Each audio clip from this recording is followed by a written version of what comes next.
organik adalah senyawa molekuler dengan kandungan utama dalam senyawa tersebut adalah atom karbon dan atom hidrogen. Kekhasan atom karbon inilah yang dapat membentuk suatu senyawa menjadi senyawa organik.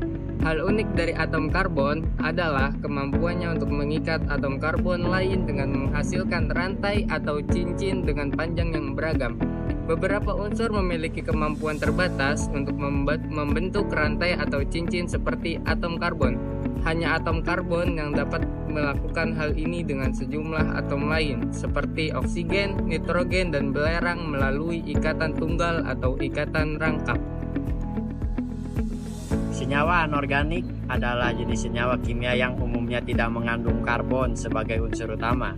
Mereka biasanya terbentuk dari unsur logam dan non-logam. Senyawa anorganik didefinisikan sebagai senyawa yang tidak berasal dari makhluk hidup. Senyawa anorganik berasal dari sumber daya mineral yang terdapat di bumi. Senyawa ini memiliki titik didih atau titik leleh yang relatif tinggi dibandingkan dengan senyawa organik. Senyawa anorganik memiliki sifat mudah larut dalam air dan cenderung tidak mudah terbakar. Oke, saya di sini akan menjelaskan tentang perbedaan antara senyawa organik dan senyawa anorganik dari berbagai aspek. Adapun aspek pertama itu komposisi unsur penyusunnya. Senyawa organik, unsur utama penyusun senyawanya adalah C dan H. Unsur lainnya adalah O, NP, S, dan halogen. Sedangkan senyawa anorganik, semua unsur dapat membentuk senyawa anorganik. Adapun aspek dari titik didih atau titik lelehnya, senyawa organik titik didih atau titik lelehnya itu rendah, sedangkan senyawa anorganik titik didih atau titik lelehnya itu tinggi. Aspek ketiga yaitu kelarutan dalam air. Senyawa anorganik itu tidak larut, sedangkan senyawa anorganik itu larut. Aspek keempat, kelarutan dalam pelarut organik. Senyawa organik itu larut, sedangkan senyawa anorganik itu tidak larut. Aspek kelima itu ada daya hantar. Senyawa organik tidak dapat menghantarkan arus listrik, sedangkan senyawa anorganik bisa menghantarkan arus listrik. Adapun aspek keenam, kemudahan bereaksi dengan oksigen. Senyawa organik mudah terbakar, sedangkan senyawa anorganik tidak mudah terbakar. Aspek ketujuh, kemudahan menguap. Senyawa organik itu mudah menguap, sedangkan senyawa anorganik itu tidak mudah menguap. Dan jenis ikatan kimianya, senyawa organik itu memiliki ikatan kovalen. Ikatan kovalen itu ikatan yang berbentuk ketika atom-atom berbagi dengan elektron. Dan ikatan kovalen membuat atom karbon dan unsur lain dalam senyawa organik berikatan dengan kuat dan stabil. Ikatan kovalen juga dapat bersifat nonpolar atau polar. Ikatan kovalen membentuk molekul dan dapat digambarkan melalui struktur Lewis. Jenis ikatan dari senyawa anorganik adalah ikatan ionik. Senyawa anorganik tersusun dari atom-atom yang dihubungkan oleh ikatan ionik, kovalen, ataupun logam.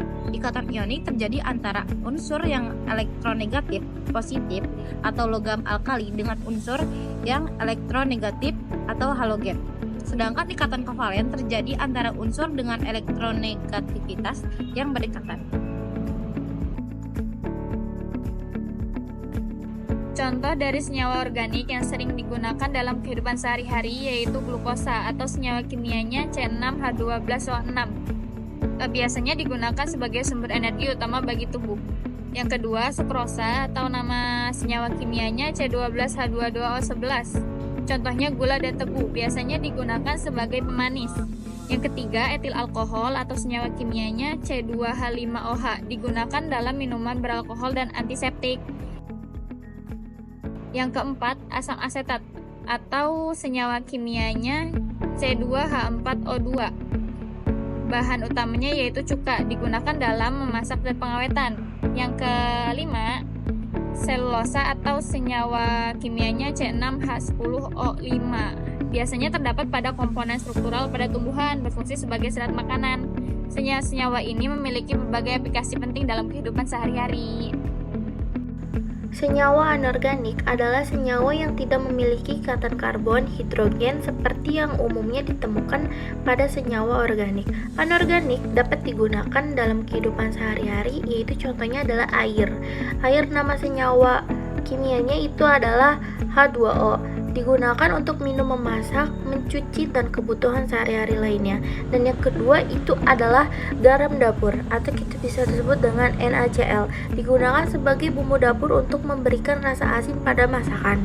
Dan yang ketiga itu adalah amonia, yang nama senyawa kimianya itu adalah NH3. Banyak digunakan dalam produk pembersih rumah tangga dan pupuk. Dan yang keempat adalah asam klorida, yang nama senyawa kimianya itu adalah HCl, digunakan dalam berbagai proses industri dan juga terdapat dalam lambung manusia untuk membantu pencernaan. Dan yang kelima ada karbon dioksida, dan nama senyawanya adalah CO2, digunakan dalam minuman berkarbonasi dan juga dihasilkan dalam proses pernafasan.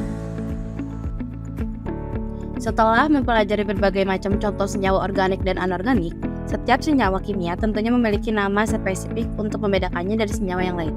Untuk memudahkan pengenalan nama dan mencegah kesimpang-siuran dalam memberi nama senyawa kimia, IUPAC atau International Union of Pure and Applied Chemistry membuat satu aturan penamaan. Aturan IUPAC dalam penamaan senyawa kimia dibedakan untuk senyawa organik dan senyawa anorganik. Kation dari unsur logam diberi nama sama dengan unsur logam tersebut. Contohnya seperti yang ada di sini. Kation dari unsur non-logam umumnya memiliki airan ion. Contohnya seperti yang ada di sini.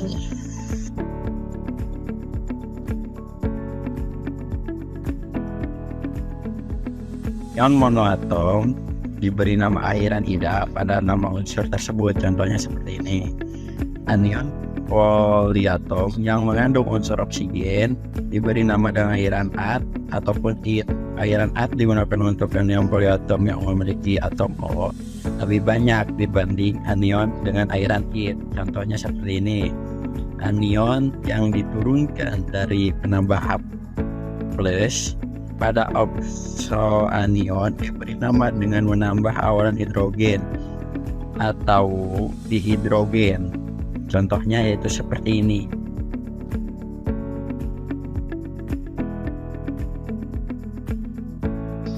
Cara penulisan nama senyawa ion. Pertama, nama kation di depan dan nama anion di belakang. Angka indeks tidak ditulis. Kedua, kation diberi nama sama dengan unsur logamnya.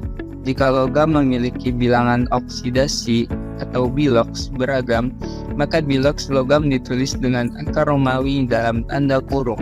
Ketiga, anion monoatom atau poliatom tanpa unsur oksigen diberi nama akhiran ida.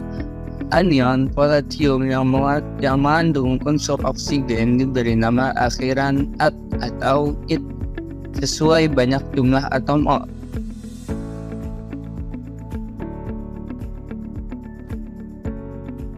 Berikut aturan penamaan senyawa pada molekul biner.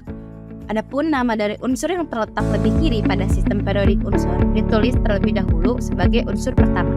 Pengecualian untuk senyawa yang mengandung oksigen, klorin, bromin, ataupun iodin, atau semua halogen kecuali fluorin, oksigen ditulis sebagai unsur terakhir. Seperti pada contoh, adapun juga jika kedua unsur berada pada golongan yang sama, maka unsur pertama adalah unsur yang terletak lebih bawah pada golongan dalam sistem periodik unsur. Adapun untuk unsur terakhir diberi akhiran ida, seperti HF atau hidrogen fluorida, H2S, hidrogen sulfida. Jumlah atom dari masing-masing unsur menentukan awalan bahasa Yunani yang dipakai untuk penulisan nama senyawa molekul. Awalan mono tidak digunakan untuk unsur pertama. Contoh, N2O atau dinitrogen monoksida dan N2O5 dinitrogen pentaoksida. Asam berdasarkan definisi asam basa oleh Arrhenius. Senyawa asam adalah senyawa yang bila dilarutkan dalam air akan melepas ion H+. Pada umumnya, asam dapat ditoleransi dalam air menjadi ion H+, dan ion yang disebut sisa asam Penamaan senyawa asam dimulai dari kata asam diikuti dengan nama ion sisa asam. Tata nama senyawa organik cenderung lebih kompleks dibanding tata nama senyawa anorganik. Penamaan senyawa organik tidak hanya bergantung dari rumus kimianya, namun juga sangat bergantung pada struktur kimia senyawa. Dalam mempelajari senyawa organik, seringkali ditemui senyawa-senyawa yang dengan rumus molekul sama namun memiliki kimia berbeda yang dikenal dengan istilah isomer.